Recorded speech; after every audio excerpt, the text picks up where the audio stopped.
Hello' guys, এই ভিডিঅ'টো সেইসকলৰ বাবে যিসকলে ডিএলএড এণ্ট্ৰেন্স এক্সাম দিছিলে। গতিকে কাউন্সেলিং আৰম্ভ হৈ গ'ল ইতিমধ্যে।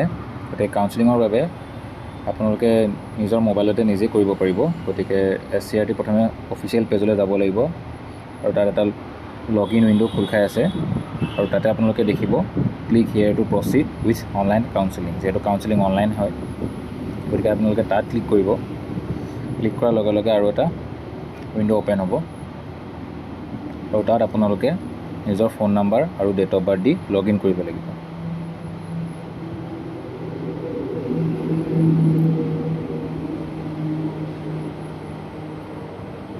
তাত নিজৰ ফোন নাম্বাৰ দিব লাগিব আৰু ডেট অফ বাৰ্থ দিব লাগিব। ইয়াত দেখিছে phone number date of birth দিয়া হৈ গ'ল আৰু লগইন কৰা হৈছে। লগইন কৰাৰ লগে লগে আপোনালোকৰ নিজৰ নাম আৰু নিজৰ ডিষ্ট্ৰিক্টত এভেইলেবল যিখিনি কলেজ আছে সেইখিনি আপোনাৰ গভৰ্ণমেণ্ট হওক বা প্ৰাইভেট হওক সেইখিনি দেখিব। আৰু ইয়াৰ পিছত আপোনালোকে প্ৰিফাৰেঞ্চ চিলেক্ট কৰিব পাৰিব। কনফাৰ্ম প্ৰিফাৰেঞ্চ দিব লাগিব, yes submit then success okay. Then তাৰপাছত আপোনালোকে এটা প্ৰিভিউ পাব। আপোনালোকে কি ডকুমেণ্টছ আপলোড কৰিছিলে, ফটো, ছিগনেচাৰ আদি, তাৰপিছত ডিক্লেৰেশ্যন দি পিনে ছাবমিট কৰিব লাগিব। ইয়াৰ পাছতে আপোনালোকৰ ফাইনেল ছাবমিশ্যন